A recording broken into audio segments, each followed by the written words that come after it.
Bom dia, gente. Tudo bem? É uma grande alegria receber vocês aqui hoje para o evento Energia em Transição, para discutir na prática como a transição energética está se dando nas empresas e também o potencial brasileiro em algumas frentes de inovação dessa substituição de fontes fósseis. Nós estamos a menos de um mês da abertura da COP30. Esse aqui é o 4º evento da série Rumo a Belém, do Reset. Nos encontros anteriores, nós já tivemos a chance de discutir em profundidade a descarbonização do agronegócio brasileiro, depois os mercados de carbono, e, em agosto, no 3º evento, nós discutimos a transição climática na alta liderança das empresas brasileiras. Esse aqui é o 6º ano de vida do Reset. Eu sou a Vanessa Adachi, eu sou fundadora do Reset, jornalista com 30 anos de formação, e nós temos um orgulho de sermos vistos hoje como uma referência na cobertura de negócios e finanças sustentáveis no país. Eu acredito que hoje a gente ajuda a catalisar essa transição, não só por meio das reportagens e análises que nós publicamos no nosso site, mas também em diferentes formatos, como o podcast Carbono Zero, que nós lançamos esse ano, os cursos que nós temos feitos, muitos in company também, e eventos como esse. Em todo esse trabalho, nós somos sempre pautados pela convicção de que a forma como nós produzimos e consumimos no mundo precisa mudar, na direção de uma economia mais justa e sustentável. E essas mudanças necessárias, elas só vão acontecer se o realinhamento do capital se der nessa direção também. Então, essa é a nossa razão de existir. Para isso, o Reset foi criado.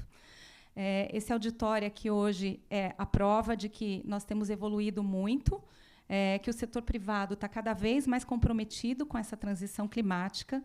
E hoje ninguém mais discute o que a ciência já vem apontando há décadas, né? Que é preciso substituir os combustíveis fósseis para termos a chance de evitar os piores cenários do aquecimento global. Infelizmente, no campo diplomático, nem sempre as coisas caminham na velocidade necessária. Para a gente realmente se afastar dos combustíveis fósseis, falta muito, a gente sabe. Muito provavelmente, em Belém, a gente não vai ter uma decisão nesse sentido também, né? Ninguém espera isso. Mas, no setor privado, nas empresas, a gente tem visto que a substituição já é uma realidade, né? Como nós veremos aqui hoje.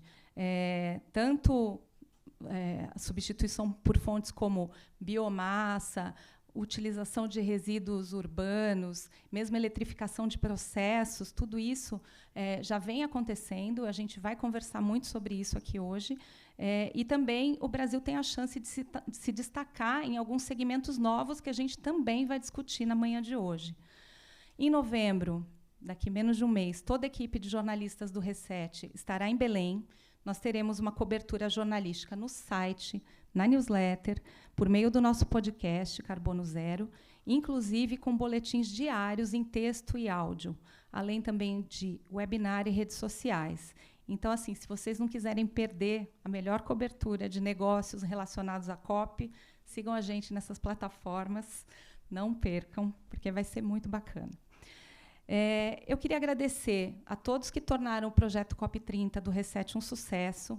Em primeiro lugar, a sempre brilhante e comprometida equipe do Reset e as empresas parceiras que acreditam na qualidade e na relevância do nosso trabalho. Bradesco, Eletrobras, Natura, Itaú, Marfrig BRF, Suzano e Santander, a quem eu também agradeço por nos receber aqui hoje. Nós já estamos trabalhando em projetos tão incríveis como esse para 2026. Se vocês tiverem interesse, por favor, nos procurem para conversar. Vai ser um prazer. Bom evento a todos e vamos dar início ao primeiro painel.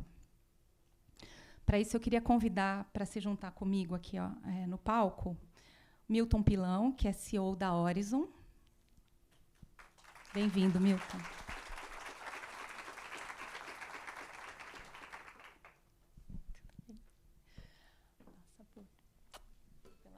Gente, ficou meio apertadinho aqui, tá? Vocês tomem cuidado quando forem passar aqui.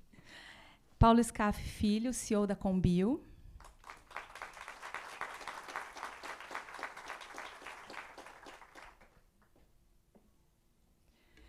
Guilherme Setúbal, diretor de Relações com Investidores e ESG da Dexco.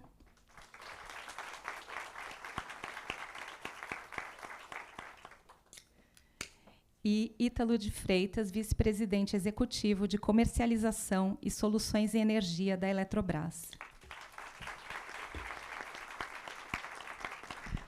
Eu vou moderar esse primeiro painel, mas eu prometo que eu não vou ficar no palco o tempo inteiro.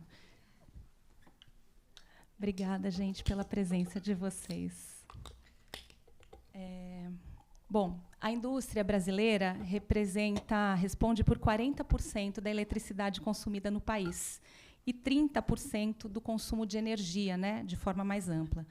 Nós estamos falando de equipamentos como fornos, motores, bombas e outros. Se a matriz elétrica do país ela é prioritariamente limpa e renovável, o mesmo não acontece com a matriz energética, como a gente sabe, né? Embora a gente ainda esteja num percentual bem superior ao restante do mundo. Mas muito tem sido feito no setor industrial, como eu falei no início, para fazer essa substituição, e a gente vai discutir isso tudo na prática agora, então. Eu queria começar perguntando para o Guilherme, que é um cliente, né, em potencial de todos os outros participantes aqui desse painel, já que é uma indústria. A gente está falando de uma empresa que produz, né, muitos materiais que a gente usa na nossa casa. O Guilherme vai poder falar mais disso, mas toda a linha Deca, Hydra, enfim, vários componentes aí que vão nas casas das pessoas. Então, é uma indústria bastante intensiva, né, em energia. E eu queria saber quais são os compromissos e metas de redução de emissões da Dexco na sua atividade industrial, para a gente ter um pouco de contexto. Em que fase dessa jornada vocês estão e quais as soluções encontradas para isso? Se você puder citar uma iniciativa ou duas, assim, na prática, de que vocês já fizeram, implementaram, seria bacana. Bom dia a todos. Obrigado, Vanessa e R7, todos os parceiros e patrocinadores aqui desse evento. É um prazer estar falando aqui para todos vocês. Bom, rapidamente contextualizando, né, a Dexco é uma empresa do Grupo Itaúsa, muito focada em material de construção, né? Então, a gente tem basicamente 3 divisões de negócio. A gente tem a divisão de painéis de madeira, que faz MDP e MDF, que faz toda essa parte de marcenaria, né, de armários, portas, que é a nossa principal unidade de negócio. Nós temos talvez a mais conhecida de todos vocês, né, que está na casa da grande maioria daqui, que é a linha Deca, né, de metais e louças sanitárias. Também temos a divisão de revestimento cerâmico, com as marcas Ceusa e Portinari. Né? Então, enfim, temos aqui um portfólio completo, e Castelato também, que é a nossa última aquisição, temos um portfólio completo aqui de marcas. Isso, como você falou, né, Vanessa, somos uma indústria de capital intensivo em energia, e, né, diante disso nós não podíamos nos omitir em relação à transição energética e a questões das emissões. Né? Então, nós temos um compromisso público, que é o que a gente está chamando de Estratégia de Sustentabilidade 2030, e aí ela tem 2 pilares muito fortes em relação às emissões. Então, a gente tem um compromisso público de redução de 37% das nossas emissões até 2030. Então, a gente pegou o nosso baseline em 2020 e falamos, a gente vai ter que reduzir até 2030 37% das nossas emissões absolutas, de escopo 1 e 2. E também, como mantra dessas reduções de emissões, a gente tem um compromisso de ser uma empresa que a gente está chamando aqui, e para não ter dúvidas em relação ao conceito, né, eu estou vendo o pessoal da Suzano aqui que usa o conceito de carbono negativo, a gente está usando o conceito de carbono positivo, mas o princípio é o mesmo. A gente está falando que nós seremos uma empresa entre 2020 e 2030 carbono positivo, ou seja, uma empresa que vai estar removendo mais carbono do que emitindo na atmosfera. Né? Então, neste período, isso não significa que um ano ou outro a gente possa emitir mais do que remover, mas que no período de 10 anos nós teremos uma empresa que vamos estar removendo mais carbono do que emitindo. Obviamente, a nossa base florestal, estamos falando aí de mais de 180 mil hectares de floresta plantada, ajuda muito nessa composição, né? Mas esse compromisso público com redução de emissões também é muito importante. Pegando aqui o seu gancho, Vanessa, falando de alguns exemplos práticos. Tá bom? Em 2019, eu era da área de M&A e a gente fez a aquisição da Secrisa, né, que era uma das donas da marca Portinari. E ela tinha uma planta no sul, em Criciúma, que era a base de carvão mineral. Né? E eu lembro que, na época, a gente falou, carvão mineral não está na nossa base de energia, né? A gente, enfim, não é favorável ao uso de carvão, entendemos que algumas indústrias precisou no passado ou ainda precisa, mas a gente entende que nós, Dexco, não temos que achar uma solução para isso. Né? Isso não nos impediu de comprar a Secrisa, Mas, quando a gente fez, inclusive, até interessante, quando a gente fez o valuation da compra da Secrets, a gente já colocou nesse valuation o preço da transição energética. Então, quanto ia custar para a gente fazer a mudança dessa matriz energética? A gente está numa fase intermediária, a gente trocou para o gás natural, que não é a melhor fonte de energia renovável, e nosso próximo passo, eventualmente, é para um wood pellet. Então, a gente já fez essa mudança, a gente já fez que ela tivesse a possibilidade do next step, que é sair de... Começou com carvão mineral, agora é gás natural, e o next step de wood pellet, que aí sim é uma energia renovável. Né? Então, isso é um case bacana, né, de você olhar e falar, olha, isso não impediu da gente comprar, mas a gente tem que colocar no valuation qual que é o preço, né, qual que é o valor dessa transição, qual que é o valor desse custo de você mudar a sua matriz energética. Isso deu uma redução, imensa nas emissões de gás de efeito estufa, né, porque o carvão mineral ele é muito intenso. A fábrica de revestimento já é, por si só, uma fábrica intensa em emissão. Né? E quando a gente fez essa redução, a gente reduziu 50% das emissões de gás de efeito estufa da unidade de revestimento cerâmico. Para ser mais preciso, 48%. Então, foi muito relevante. Um outro case bacana, também da gente falar de trocas de matriz energética, né, foi na nossa planta de painel de madeira. Né? O coração de uma planta de painel de madeira, a título de curiosidade, é a caldeira. Né? A caldeira é o grande coração de uma planta de painel de madeira. E a gente fez, em 2017, uma troca de óleo combustível para gás natural e agora de gás natural para biomassa. Então, isso é muito bacana, porque isso você tem uma redução importante também, mesmo de um negócio que é painéis de madeira, que é pouco intenso em gás de efeito estufa, mas esse óleo combustível ele tinha um efeito razoável na nossa operação como um todo. Então, fazer essa troca, no primeiro momento em gás natural e agora para biomassa, foi muito relevante também. Tá? Também não queria deixar de falar que a gente tem um compromisso nosso também dentro da estratégia de sustentabilidade, que é termos mais de 50% das nossas fontes de energia, fontes renováveis de energia. Tá? Então, nosso compromisso é ter mais de 50%, hoje nós estamos em 63%. Né? E um case bacana que a gente viu também foi na nossa planta de painel de madeira, quando a gente usou a biomassa, né, para fazer vapor, que é uma forma de calor ali para você poder fazer os painéis de madeira. Então, também é um outro exemplo bacana aqui da gente ter esses compromissos públicos. Né? O nosso time aqui de sustentabilidade é um time muito ativo nas plantas, então a gente tem essas metas, a gente tem acompanhamentos trimestrais dessas metas. Né? Eu sempre falo assim, a gente coloca lá vermelho, amarelo e verde. Né? Então, quando está no verde, ótimo, está acima do esperado ou dentro do esperado. O amarelo é que ele está no limiar aqui, e o vermelho quando está abaixo. E quando ele está abaixo do que é esperado como meta, a gente tem um plano de ação específico para não deixar de desgarrar. Quando você pensa numa meta de 10 anos, se você for olhar só no 8º ano, por exemplo, se ela estiver muito fora, você não consegue trazer para a meta desejada. E, por último, que acho que a gente tem um desafio muito grande aqui, também é dentro dos nossos fornos, né, que a gente faz louças sanitárias e revestimento cerâmico, é a questão da temperatura. Né? São fornos de alta temperatura, ainda intensos em emissão. Né? E acho que esse é um desafio do nosso time de sustentabilidade, junto com o time de engenharia, para achar fontes de energia que funcionem, né, necessariamente para aquelas determinadas plantas. Né? E meu último comentário aqui, para não me estender muito, pessoal, é que não necessariamente essa transição é fácil, e muitas vezes não é uma questão financeira. Então, por exemplo, no Sul, a gente demorou um pouco mais do que a gente imaginava para fazer essa troca de carvão, porque, na época, o gás natural estava em falta no Sul. Né? Teve a questão da guerra, teve a questão da discussão com a Bolívia de gás natural. Então, a gente quis fazer a troca imediata, a gente demorou 1, 2 anos, e não foi uma questão financeira, não era uma questão de não querer investir ou não, era uma questão de não disponibilidade. Então, muitas vezes, quando a gente pensa em transição energética, a gente tem que olhar na questão financeira, sem dúvida, para ver se faz sentido, se fecha a conta essa nova fonte de energia, e tem que ver a disponibilidade. Né? Às vezes, você faz uma troca para uma fonte eventualmente, que vai faltar lá na frente, você vai criar um problema para a sua operação. Então, você tem que olhar de uma forma holística como um todo. Acho que é isso, a minha primeira parte aqui. Vanessa, obrigado. Obrigada.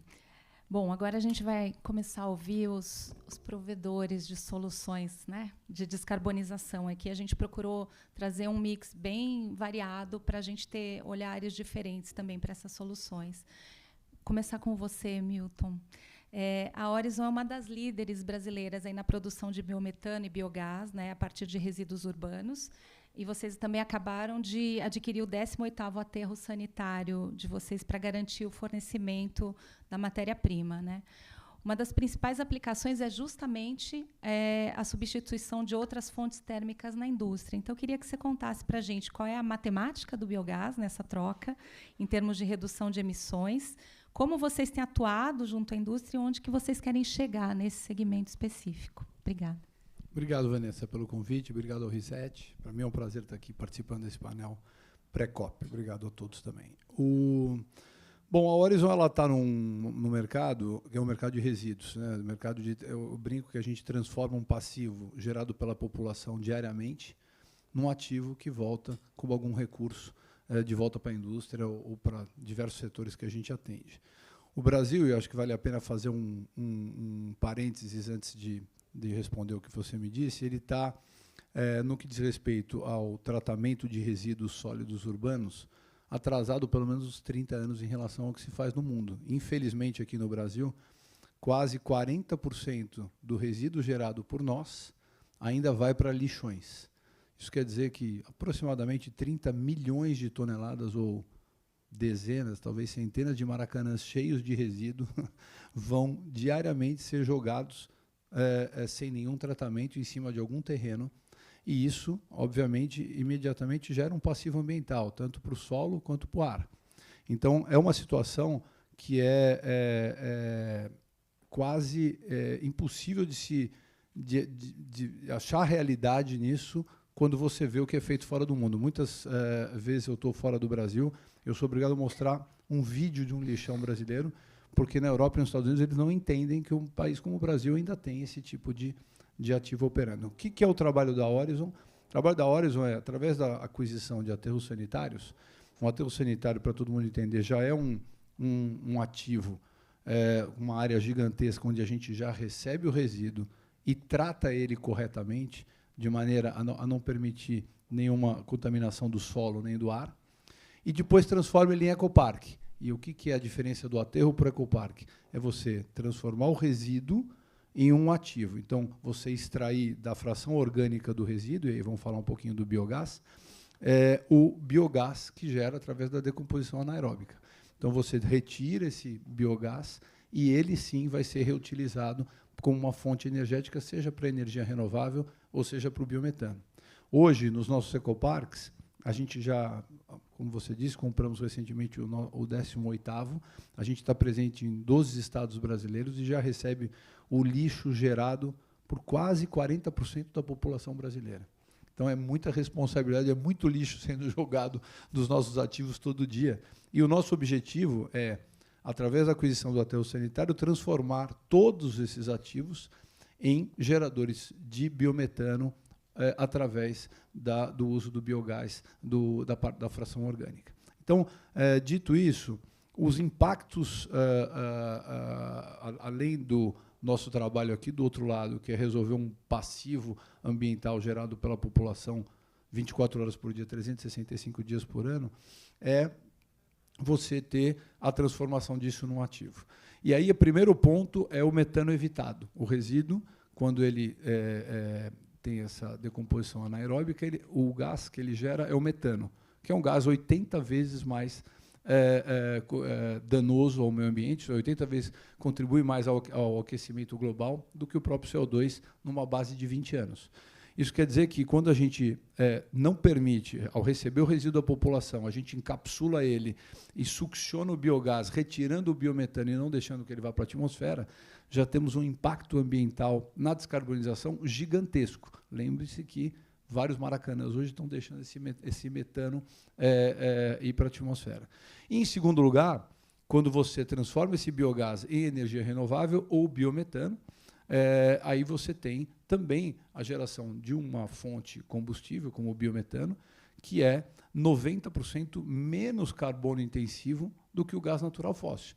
A nossa matriz de gás natural no Brasil, diferente da matriz energética, que já é muito limpa por causa do hidrelétrico, do eólico e do solar, no gás natural, a matriz renovável ainda é muito pequena. A oferta de gás natural renovável no Brasil, vis-à-vis o consumo, ele é muito pequeno.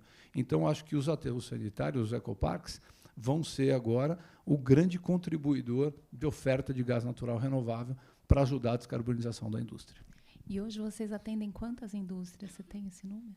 Hoje, a gente, na verdade, eu não sei te precisar o número de indústrias, mas eu vou te dar o número de produção de biometano por dia, vis-à-vis o consumo do Brasil. Hoje, em números grandes, o Brasil consome 50 milhões de metros cúbicos por dia de gás, em média, para a indústria, 30 milhões de metros cúbicos por dia para térmicas. A produção hoje prevista nos nossos ecoparques é de 1,3 milhão de metros cúbicos por dia de biometano. Lembrando que a produção atual, até o ano passado, de biometano, era na faixa de 700 mil metros cúbicos por dia. Então, só o biometano, porque a Horizon vai passar a produzir nas plantas que estão entrando em operação ao longo dos próximos 3 anos, ela mais do que dobra a produção atual, a oferta atual de gás natural renovável na malha. Tá certo. Obrigada. Vamos passar agora para você, Paulo. A Combio tem um modelo de negócios também bem interessante na frente de energia gerada a partir da biomassa, né? Você pode contar como que a Combio faz isso, né? Exatamente como que funciona? Por que vocês pensaram nessa solução e qual que é o tamanho dessa operação e clientes que vocês têm hoje? Legal. Obrigado, Vanessa. Bom dia a todos. Prazer estar aqui com vocês. Bom, a Combio, ela atua nesse segmento de geração de calor. Acho que vale a pena pontuar um pouco, né? Porque quando a gente fala em consumo de energia pela indústria, geralmente a gente vai pensar na energia elétrica. Mas são 2 tipos de energia que a indústria consome em grande escala. A energia térmica, né, responsável por gerar calor para diferentes aplicações, processos, essa é muito menos renovável do que a elétrica. Na elétrica, hoje, 93%, 94% já renovável, como o Pilão mencionou, hidrelétrica, solar, eólica. Quando você vai para o consumo térmico, majoritariamente a gente ou as indústrias estão usando óleo BPF ou gás natural, são combustíveis fósseis. E aqui o foco da Combio, a gente leva soluções que propiciam essa transição para um combustível renovável no melhor custo-benefício possível para a indústria. A indústria é muito voltada a custo, e tem que ser, é a demanda, né, dos consumidores, o mercado concorrencial. E, nesse processo, a gente tem, basicamente, as alternativas todas de combustíveis renováveis aptos a gerar calor. Então, a biomassa, como você mencionou, é o carro-chefe, mas a gente também tem soluções de caldeiras elétricas, então a gente trabalha também na eletrificação da indústria, e mesmo o uso de biometano, ou CDR, né, que a Horizon trabalha também para essa geração de calor. Então, o nosso modelo de negócio, Vanessa, envolve a Combio fazer um investimento nos ativos, a originação dos diferentes combustíveis. Nas caldeiras, por exemplo. Que são as caldeiras, sim, exatamente. Vocês mesmos investem e instalam essas caldeiras nos clientes. Exatamente. A gente, ao fazer o investimento, a operação, a originação do combustível, a gente acaba facilitando muito essa transição para o cliente. Muitas vezes o cliente percebe que ele poderia, inclusive, ter uma solução mais barata e ambientalmente mais eficiente, né, reduzir sua emissão, mas é um desafio muito grande aquele investimento, toda a gestão daquela cadeia de suprimentos. Então, a gente empacota essa solução, facilitando a transição. A gente vem fazendo isso há 17 anos. A operação ficou impactante. Hoje, a gente usa, em termos de biomassa, 1,2 milhões de toneladas por ano. A gente reduz, né, evita a emissão de, anualmente, 700, crescente esse número, né, com as novas instalações que estão entrando em operação, mas hoje, né, com o que já está em operação, 700 mil toneladas por ano de CO2, são mais de 20 dias das emissões do município de São Paulo. Então, realmente bastante impactante, e sempre olhando para esse ângulo da melhor solução em termos de custo-benefício para a indústria, né. No fim das contas, a gente tem falado muito isso. É óbvio, acho que para a maioria das pessoas que estão aqui, mas algumas pessoas ainda surpreendem. O CO2 que é evitado aqui é o mesmo CO2, né, ou gera o mesmo impacto que o CO2 que seria emitido na Europa ou qualquer outro lugar. Então, por que não você fazer uma descarbonização de forma eficiente, com custo eficiente? Esse é o nosso propósito.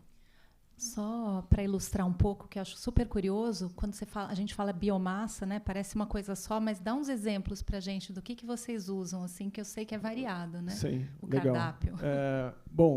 Biomassa, num conceito amplo, são produtos e resíduos agrícolas e florestais. Na verdade, tecnicamente, até o conceito é mais abrangente, mas para a nossa realidade, são produtos e resíduos agrícolas e florestais. E o Brasil, por óbvio, tem essa vocação, né? Ambas as indústrias, né, da agricultura e da floresta são muito grandes e presentes praticamente no país inteiro.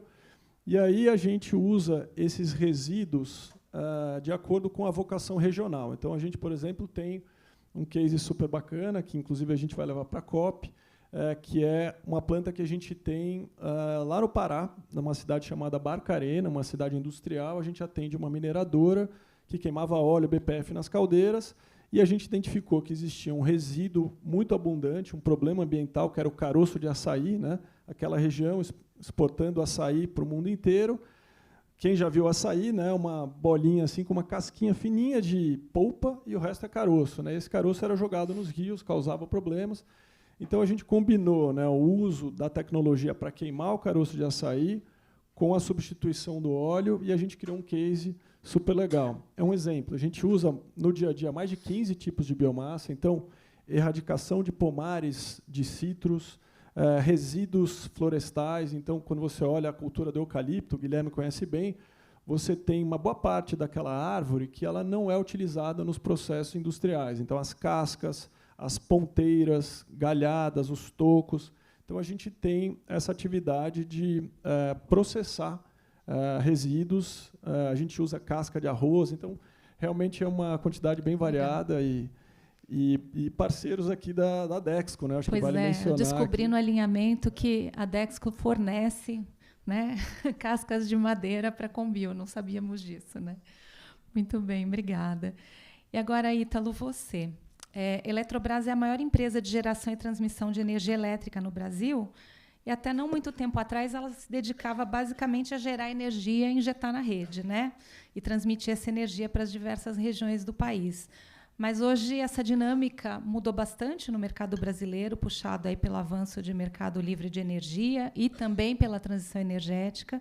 E eu queria que você explicasse essa nossa nova dinâmica de atuação da empresa, como que ela conversa com a descarbonização da indústria, se possível também trazendo algum caso. Claro. Obrigada.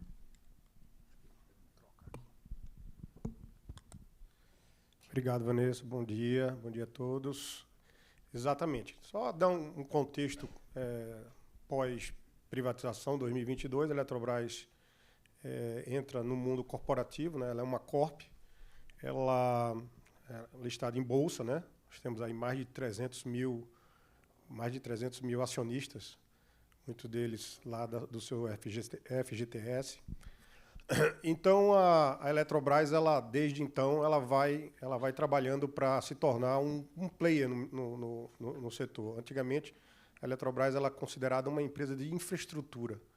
Todo mundo conhece a Eletrobras pela construção das grandes usinas hidrelétricas, né?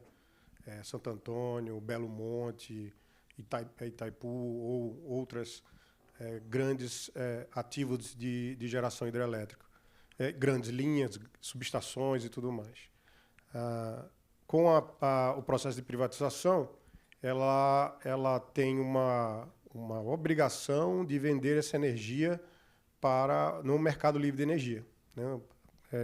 A cada ano, ela vai disponibilizando essa energia que antes estavam com a distribuidora no mercado livre. E, para isso, muda um pouco a dinâmica da forma em que a gente se relaciona com o mercado, né? Se criou uma área de comercialização. Essa área de comercialização ela foca muito em grandes clientes, também nos PMEs, né? pequenas e médias empresas. E, dentro desse âmbito, você tem variações para cada uma dessa linha de clientes, né? Desde dos grandes consumos, das indústrias eletrointensivas, até os clientes menores, com uma promessa agora, né, de se liberalizar o mercado nos próximos 3, 4 anos. Todo mundo havendo uma migração o mercado livre. E o que é a Eletrobras dentro desse contexto? É uma empresa que vai ter 13 gigawatts de energia livre no mercado, né? São 13 mil megawatts, e aí você tem esses megawatts todos espalhados por todo o Brasil, desde lá no norte, com a usina de Tucuruí, com a usina de Santo Antônio, Belo Monte, até aqui no sudeste, com a usina de Furnas. Eu estou falando as mais icônicas, nordeste, a usina de Paulo Afonso, Xingó, e aí vai. São 75 mil quilômetros de linha de transmissão, também ligando o Brasil inteiro. Mês passado, concluímos a linha Manaus-Boa Vista, conectando o último estado do Brasil a não estar no Sistema Interligado Nacional. Então, a gente conseguiu conectar uma linha de 1.000 e poucos quilômetros dentro da floresta amazônica, com torres de mais de 120 metros de altura. Então, uma obra de engenharia espetacular. Além disso, a gente tem mais ou menos 400 subestações espalhadas pelo Brasil. Toda a estrutura da Eletrobras está no que se chama rede básica de energia. O que é a rede básica de energia? São linhas e subestações de alta tensão, né? Acima de 138 kV, 230 kV, 500 kV. São aquelas grandes linhas que passam quando você está viajando lá de carro na estrada. Essa condição nos dá uma série de benefícios que eu vou falar um pouco mais. E só um outro ponto que eu acho que o pessoal não conhece, a Eletrobras hoje também é uma grande empresa de telecom. Hoje nós temos 35 mil quilômetros de fibra ótica que passam por cima das linhas de transmissão e atendemos clientes como Claro, Vivo, TIM, Starlink, através de uma subsidiária da Eletrobras chamada Eletronet, né? Isso é um grande ativo da empresa, que juntando hoje é a grande demanda do mundo, dados e energia, né? Então, essa é a composição da Eletrobras. Somos 100% renováveis, né? Não temos mais nenhuma térmica, não temos mais nada. Vocês se desfizeram, né, dos últimos ativos térmicos. 100% renovável. Nós temos algumas eólicas, algumas solares, pouca solar, mas o grande parque hidrelétrico, né, com aqueles 44 gigawatts instalados. Bom, com esse ativo todo, né, o que a gente pode trazer? Essa foi a grande questão no nosso desenvolvimento estratégico. O que a gente pode trazer esse ativo todo para os grandes clientes, realmente ajudar os grandes clientes, os nossos clientes a descarbonizar? Obviamente que existe um processo de eletrificação ocorrendo no mundo, isso é fato. São grandes investimentos em eletrificação, não só do transporte, mas a indústria também é um grande percussor disso aí. Existem aquelas eletrificações que são mais fáceis e as eletrificações são mais difíceis, né? Hard to abate, como diz o americano. A eletrificação que a gente vê, então, assim, classificando esse processo de eletrificação na indústria, e a gente trabalha junto com os clientes que já compram a energia da Eletrobras. Então, tem uma equipe lá na Eletrobras que visita os clientes, conversa com eles e diz, olha, talvez nessa tua linha, como disse o SCAF, você precisa eletrificar sua caldeira, porque você está usando óleo pesado. A gente pode trabalhar em parceria, inclusive o próprio SCAF aqui, né, a Combio é um parceiro nosso. A gente trabalha em conjunto para fornecer a energia. E o mais importante, Vanessa e auditório, é que hoje eu acho que a transição energética está trazendo uma série de desafios, né? Não só no Brasil, mas no mundo inteiro. A entrada da energia variável, que é a solar e a eólica, não estou condenando nenhuma fonte de energia. Estou dizendo o seguinte, ela traz um desafio a mais para a descarbonização, que é a intermitência da sua geração. Nós somos mais suscetíveis a condições atmosféricas, a condições climáticas e tudo mais. Então, isso traz uma variabilidade, principalmente o impacto final no preço de energia, né? E o preço é que driva se hoje uma decisão de dizer eu troco É um grande peso, não estou vendo que é o final, mas é um grande peso, dizer, ou troco ou não a minha caldeira para uma caldeira elétrica, né? Então, assim, a energia da Eletrobras é uma energia firme, a hidrelétrica é uma energia 24/7 realmente renovável. Então, esse eu acho que é o grande, vamos dizer assim, é o grande slogan da Eletrobras, em que, para um cliente que quer hoje partir para a transição energética da sua indústria, eletrificando seu processo, ele tem que garantir que isso esteja com a garantia da energia, a entrega da energia 24/7. Né? Legal, obrigada, Ítalo. Vanessa, Gente, posso fazer só um comentário rápido, claro. pegando aqui o gancho do que o Milton falou? Eu acho que é um grande desafio das indústrias, como toda, é a gestão de resíduo, né? Acho que eu não poderia deixar de mencionar isso. E eu acho que as empresas deveriam olhar muito para isso com um olhar de inovação, né? Então, eu vou aproveitar e dar um case da Dexco aqui, né? A gente tem uma semana de inovação na Dexco e a gente teve são temáticas, e teve um ano passado, a gente chamou de inovabilidade, que era inovação com sustentabilidade, né? Então, na cases focados nisso, né? E aí a gente, enfim, né, nós aqui da Paulista, né, o corpo diretivo da Paulista não tinha a menor condição de ter uma ideia dessa, então tem que ser realmente do chão de fábrica, do pessoal ali do dia a dia da produção. E a gente fez um produto que era o quê? Era o resíduo, o descarte da louça, então as louças que não eram aproveitadas no processo industrial, né? Então, para você ter uma ideia, uma boa operação de louças sanitárias, 90% você aproveita, 10% você gera de resíduo, tá?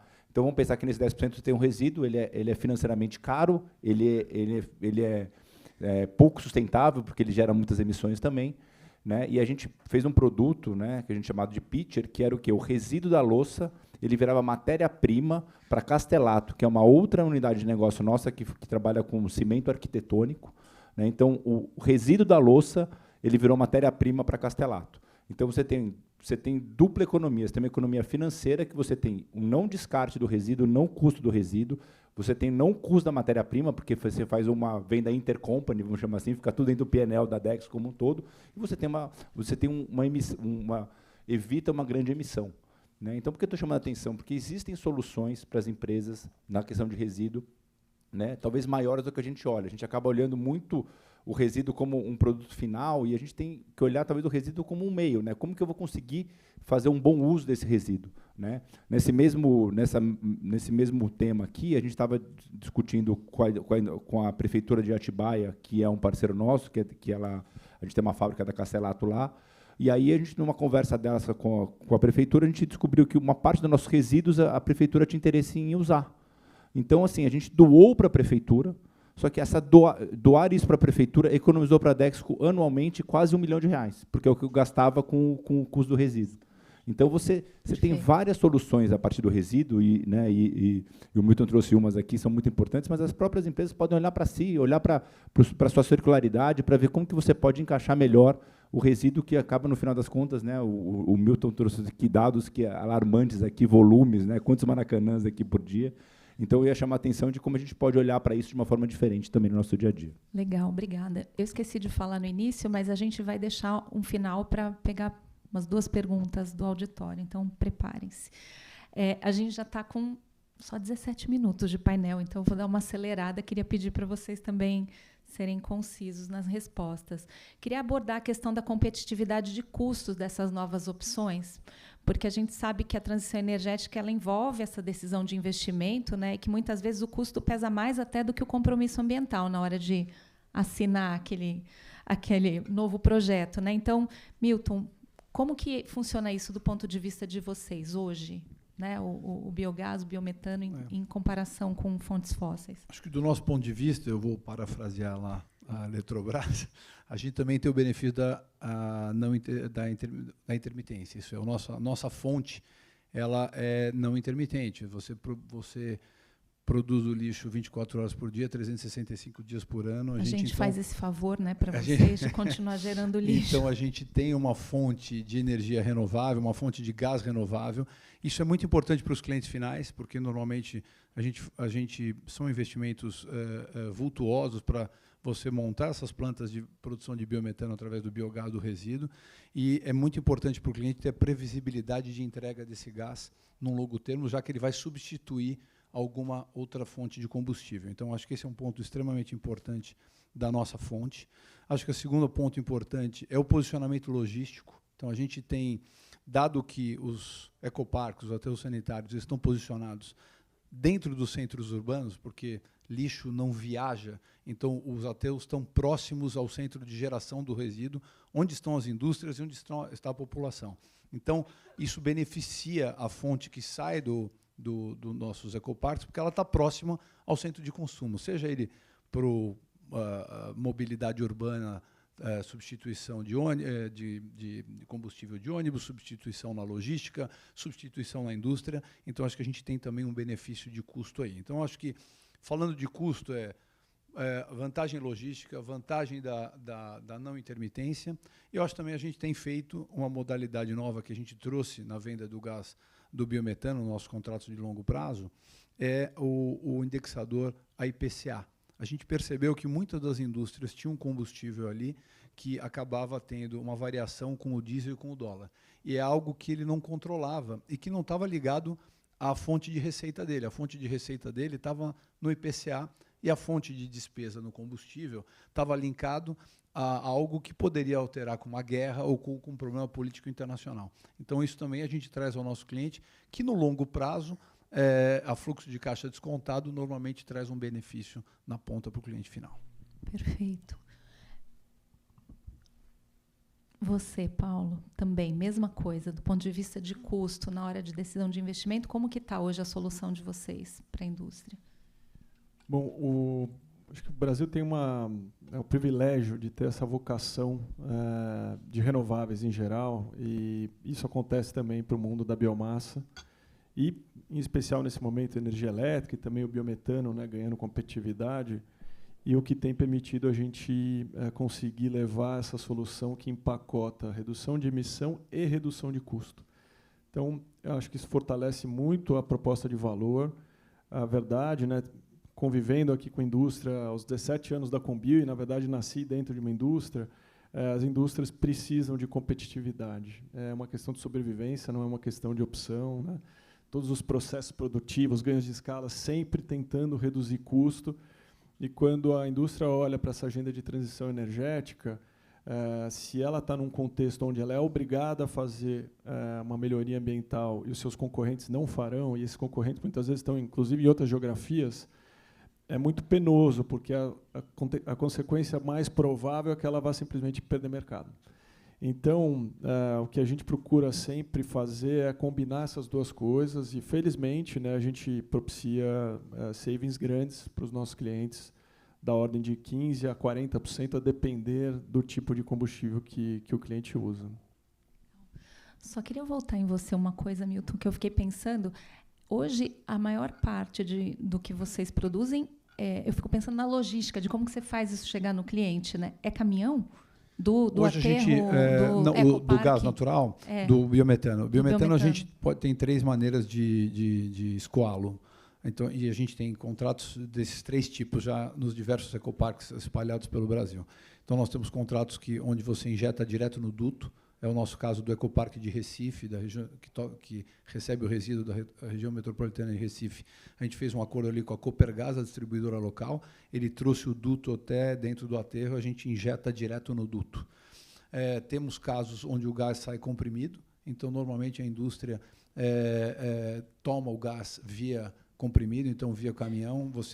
Pelo fato da gente estar posicionado perto dessas indústrias, você tem um benefício ali, como eu disse, logístico, em levar esse gás comprimido às indústrias. E agora, recentemente, a gente está inaugurando a modalidade de bioGNL, principalmente aí você atinge clientes mais distantes e principalmente para substituição aí, de modal logístico.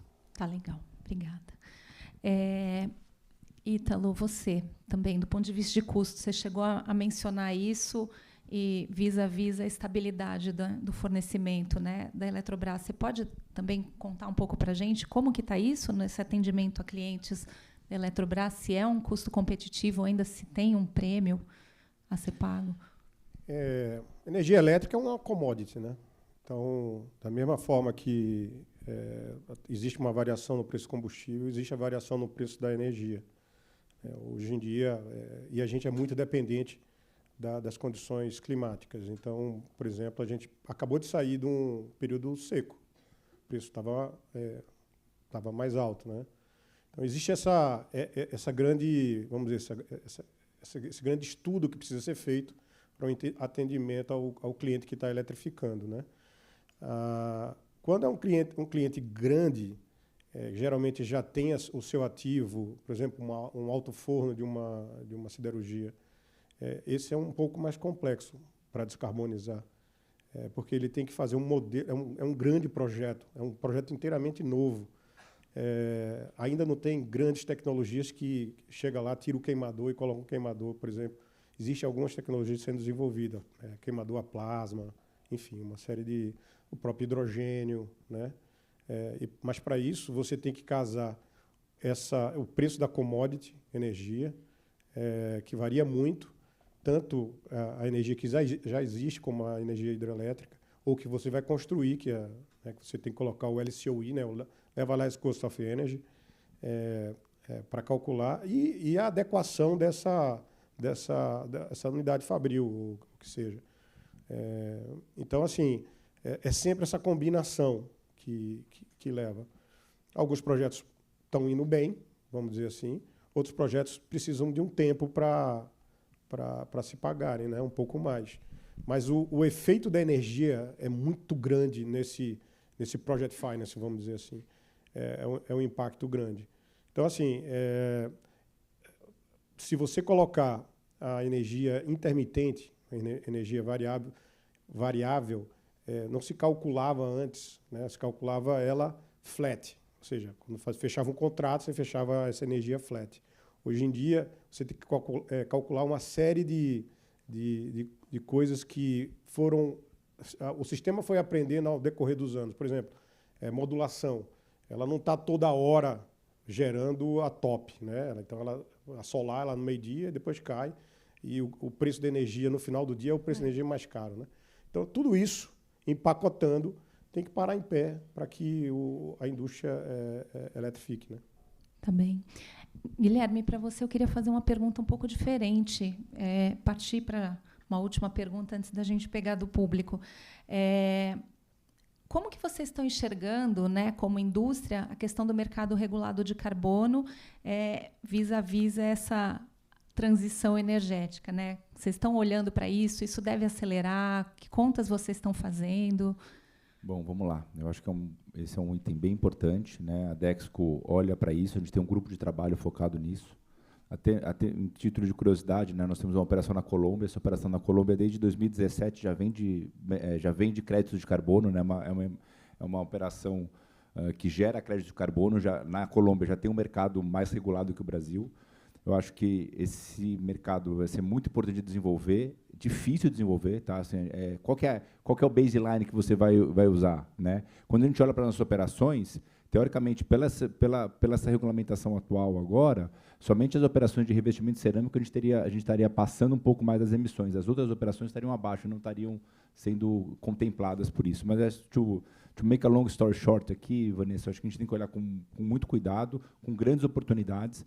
E talvez linkando rapidamente com a pergunta anterior, quando a gente tem que tomar as decisões em relação, né, às matrizes energéticas das nossas indústrias, a gente tem que olhar uma combinação, o Paulo falou muito bem, né, custo, benefício, e também olhar a longo prazo a disponibilidade, quanto que isso, de repente, vai impactar, né, nas suas emissões, que lá na frente pode impactar num custo adicional para você ter que compensar as emissões. Então, a gente tem que olhar o combo. Se você for míope e olhar só uma variável de custo no curto prazo, você pode ter a falta dela no longo prazo. Ela pode ser muito emissora, e lá na frente você tem que compensar muito o crédito de carbono. Então, você tem que olhar de uma forma mais holística. Tem que olhar também, né, na questão da produtividade, do custo, e a escala também é muito importante para as tomadas de decisões. Acho então, que é isso. hoje vocês já estão começando a colocar isso na conta. Né? Quer dizer, não basta olhar o projeto individualmente, mas você tem que pensar que lá na frente esse mercado vai impor um custo adicional. Exatamente. A gente já tem um grupo de trabalho que participa das tomadas de decisão das comissões de investimento que faz essas provocações de olhar lá na frente qual que vai ser o impacto. A gente não consegue prever exatamente, mas a gente consegue colocar alguns cenários, algumas variáveis para ajudar na tomada de decisão. O nosso mercado regulado vai pegar essencialmente indústria, né? Então, realmente vai mexer muito nessa equação, né, de descarbonização e de transição energética para o setor. Eu acredito. O que eu falei, no nosso caso, agora somente revestimento cerâmico pegaria pelas novas regulamentações. Sim. A gente está com os microfones aí? Tá. Perguntas, gente. Temos tempo para 2 perguntinhas. Alguém? Tem 2 aqui, tem mais uma ali. Vamos ver se dá tempo de pegar as 3. Obrigada. Bom dia a todos. Bom dia. Eu sou Kika Ricciardi, trabalho como board member, e eu tenho uma pergunta para todos. A gente focou muito no painel, aliás, maravilhoso, muito na questão industrial. Então, fica muito claro quando você fala de siderurgia, quando a gente fala de cadeia de ativos florestais, mas eu queria ouvir um pouco em relação às opções para a parte de geração na economia de serviços. Tanto no Brasil como no mundo, a gente está migrando já para um domínio, uma maior participação em serviços, principalmente ligados à tecnologia. E os data centers estão aí para provocar um maior impacto. Então, dentro dessa miríade de soluções, entre eletrificação e biogás, o que vocês acham que pode ser uma combinação, um domínio de solução para a indústria, para a economia gerada por serviços? Obrigada. A gente vai falar bastante de data center no fim, mas vamos lá. Alguém quer pegar? Eu acho que não dá para todo mundo responder, porque a gente tem 5 minutos. Tá, é rápido. Mas... O data center é o hype do momento, né? Então, assim, você está vendo aí uma série de anúncios.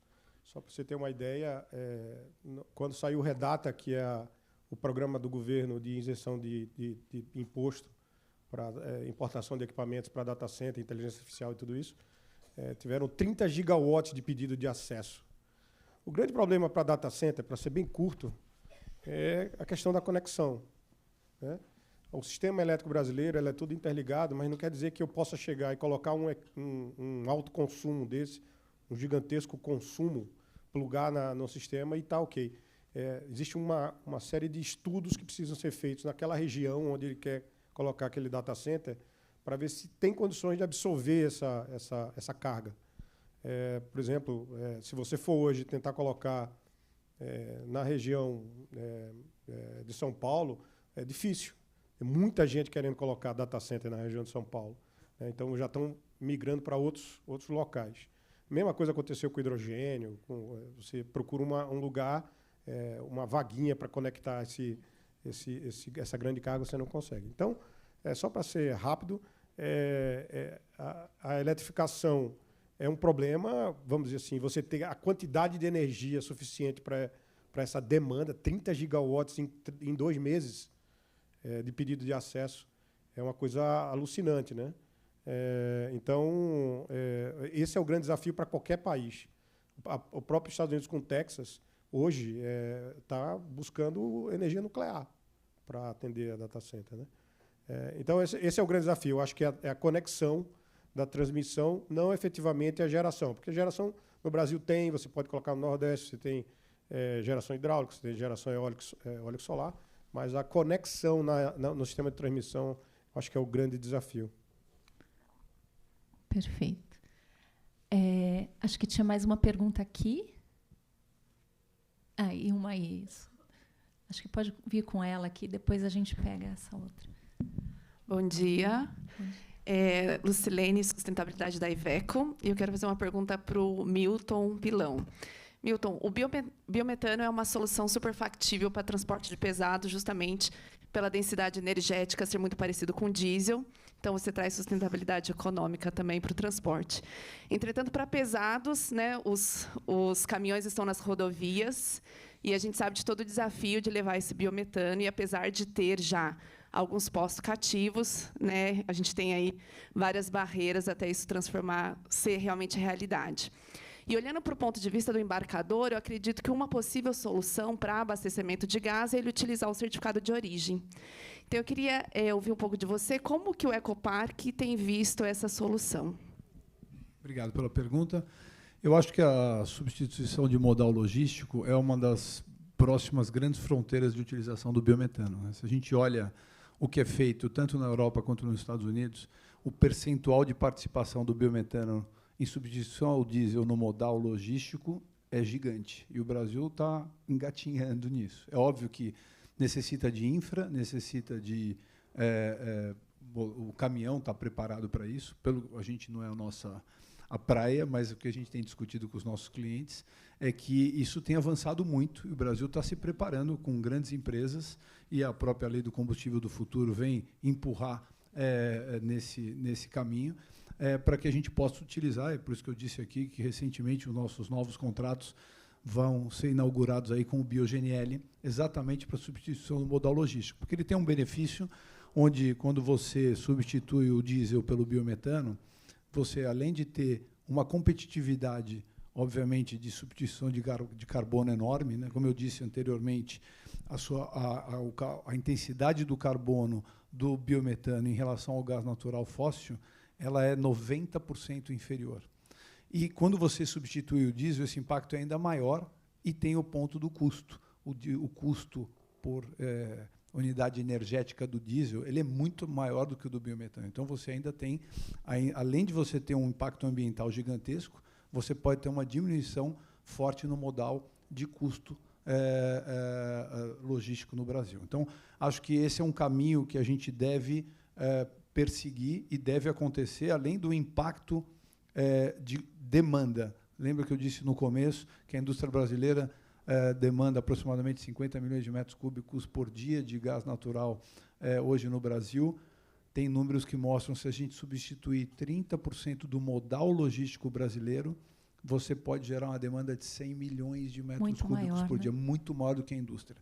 Então, esse, na minha opinião, é a próxima fronteira aí de descarbonização e de transição energética, impacto forte na substituição de diesel no modal logístico. Em relação ao certificado, sim, para nós é um mercado importante. Hoje a gente tem plantas operando em algumas partes do Brasil que ainda não tem o seu certificado negociado. Então, isso permite, sim, ter um pouco mais de flexibilidade e uso desse certificado. Você vende a molécula para um cliente, utiliza o certificado para outro cliente. Então, isso traz mais financiabilidade para todo o sistema, para a gente conseguir acelerar ainda mais a implantação dessas plantas. Vamos falar bastante disso no próximo painel também. Última pergunta, mas assim, muito rápido, que o nosso tempo já acabou. Perfeito, obrigado, Vanessa. Felipe Bittencourt, da Way Carbon, minha pergunta para você também, Milton. Fazendo gancho aqui com a questão do mercado de carbono que foi comentado, né, você tem a redução de emissão, tanto reduzindo a emissão do metano, que é 25 vezes pior que o CO2, e também reduzindo ali do combustível fóssil, substituindo esse combustível por um renovável. Eu queria saber se, além disso, vocês estão olhando também essas tendências de mercado de carbono, principalmente para biochar, ou seja, pirolizar a matéria orgânica, para ter também créditos de remoção, visto que vocês têm muito resíduo orgânico lá, né? Obrigado. Obrigado pela pergunta. Rapidamente, que a gente já acabou o tempo. Sim, estamos olhando. O que eu falo, e um pouco pegando o mote do Guilherme, você pode, hoje tem tecnologia no mundo para transformar o lixo no que você quiser, menos ouro, tá vendo? Mas se você transforma em tudo, e tem mesmo. O ponto aqui é a economicidade e a viabilidade econômica de uso dessa tecnologia, né? Obviamente, você tem diversos tipos de incentivos ao redor do mundo para que essas tecnologias... Acabou o tempo. Acabou o tempo. Cortaram a fala. Para que essas tecnologias sejam utilizadas. Eu sempre brinco que o mercado de carbono, e a Horizon hoje é uma grande geradora de crédito de carbono, só para fazer o jabá aqui, foi o primeiro aterro sanitário do mundo a ter o seu projeto certificado pela ONU em 2004. Então, a gente vende carbono há muito tempo. Hoje a gente tem uma geração aproximada aí nos próximos anos de 5 milhões de toneladas de carbono por ano, que hoje a gente comercializa no mercado voluntário, para grandes empresas internacionais. É óbvio que o mercado regulado e a amplificação da possibilidade de comercialização do nosso carbono, ele, de novo, impulsiona financiabilidade para a utilização de tecnologias ainda mais avançadas para a transformação do resíduo em outras tecnologias. Gente, muito obrigada. Adoraria poder falar mais, mas o nosso tempo acabou. Então, obrigada a vocês.